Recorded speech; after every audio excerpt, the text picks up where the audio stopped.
Kung kailan ang init-init, tsaka naman nasira, bigla na lang siyang huminto kahit na anong gagawin. Ngayon, dadalhin ko siya sa, kahit anong gawin, kung pindot, lipat sa saksakan, talagang ayaw siyang umikot. Kaya dadalhin ko siya ngayon sa paggawaan. Titingnan ko nga kung anong sira niya. Siguro makina ang sira nito. Kaya sa bibili ako ng bago. Bago pa rin to eh. Wala pang ano to. Pero ewan ko lang kung umabot na ba ng isang taon to. Dala-dala ko na yung aking electric fan. Yung aking electric fan na ano na pawis na yung inyong house. O tignan mo. Ate, ipis! Ayun O o. da. Durog. Pawis na. Lalakad ako pupunta doon sa taasan dahil papagawa ko yung aking electric fan. Kasi sayang, ano lang to mga ilang months pa lang, wala pang taon. Kaya pagtiyaga ako munang i-ano. Pero kapag kayong mas mahal yung ano, kunwari mga magbabayad ako ng mga 400, ibibigay ko na lang to doon sa gumagawa tapos bibilin lang ako ng bago. Ayan, sa itsura ng inyong oso. Habang dala-dala ang electric fan. So ayan, titignan natin kung anong sira. Ang posisyon ng inyong oso. Nandito pa ako sa ano, lalakad-lakad pa tayo. Ayan. Doon pa sa unahan, banda pa. Doon pa. So ito, yung kikay para ano, ang inyong certified, ano ba, maldita daw, sabi nila, maldita daw ako. Lalakad-lakad tayo.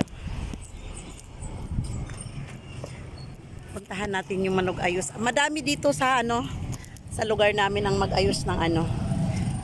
Pero doon ako maglakad papuntang palengke para makapunta ako sa ukay-ukay. So ayan mga kalungsod, ganyang kalayo yung aking lakbay para lang makarating dito. Dito kasi ako tinuro ng kaibigan ko. Dito ako tinuro. Yung kapitbahay ko kasi dito lagi nagpapagawa. So sabi ko na nga ba mga kalungsod, motor eh, pero mura lang ang singil ni Kuya, 350 lang. So pwede nang ipagawa muna. So matagal na tong shop na to eh. Pero ngayon lang ako nakapagpagawa dito. Hindi naman ako nagpapagawa talaga ng electric fan.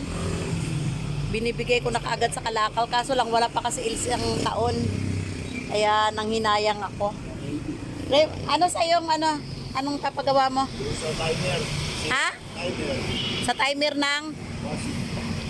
Timer ng washing. Okay. So, balikan ko mayang hapon. Ayan, nagdamit si Kuya. Pwede nang isali. Iniwasan ko siya sa camera dahil nakahubad siya kanina eh. Ngayon nagdamit, pwede ko na siya isali sa vlog ko. So ayan, malayo-layo rin mga kalungsod. Siguro may mga 15 minutes din, mga 20, ganyan. Simula doon sa taasan. Along the highway din talaga yung ano ni Kuya. Along the highway. So ayan, balikan ko daw mamayang hapon. So magliwaliw muna ang inyong host. Punta muna sa mga ukay-ukay para makakita ng mga damit na pang live. So dito lang yung pwesto ni Kuya. Ayan yung pangalan ng ano niya. Ilang taon na tong shop mo? 27. 27 years? Apo. Ikaw talaga may-ari dito?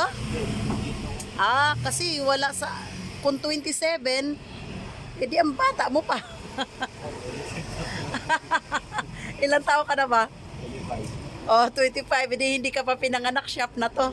Shop to ng pinsan mo? Ano pangalan doon? Nanette.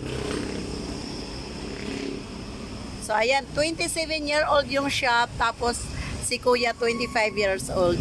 So ibig sabihin hindi pa siya pinanganak, nasa tatay pa lang siya, nasa loob pa lang siya ng tatay niya, shop na ito. So ayan, magliwaliw muna ako ha. Puntahan natin ng maaga-aga yung ano, yung pinagawa natin. Pinagawa ko. Alam mo naman mga Filipino time. Tignan natin yung pagawaan na yun kung hindi ba siya Filipino time. Paganda na talaga ng mga bike ngayon. Oh. Hindi Pilipino to. Sabi niya, pabalikin ako ng alas 4. Tignan ko kung maayos siya kausap. Ayaw ko pa naman yung kausap sabing alas 4 tapos alas 5. 20 minutes pa lang umalis na ako sa bahay bago mag alas 4 para wala siya masabi sa akin. So ayan, naglalakad ako dito. Ayan. Sobrang init kasi kaya kailangan din ng electric fan. Bumigay ang motor.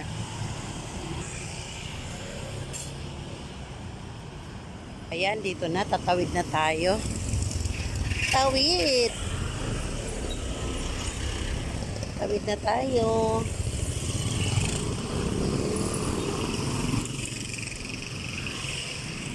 Tingnan natin kung naayos na. Ala, balik na naman ako. Maglalakad na naman ako. Exercise! Sabi ko na nga ba, Pilipino eh. Nagpabunot ng ano? Ayan, sabi ko na nga ba, Pilipino. Pilipino tayo, alam ko na Pilipino. Wala, Pilipino kausap. Sinabi pabalikin ako ng alas 4, ayan, tapos wala pala, nagpabunot ng ipin. Una kasi tinapos, bago nagpabunot. So ayan, naayos na rin yung ating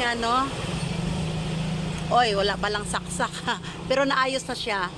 Ayos na, so makauwi na ako. Kahapon kasi nagpabunot ng ipin yung gumagawa, kaya hindi siya na. Ayan. Okay na, may magagamit ang inyong host. So ayan, maraming salamat kuya.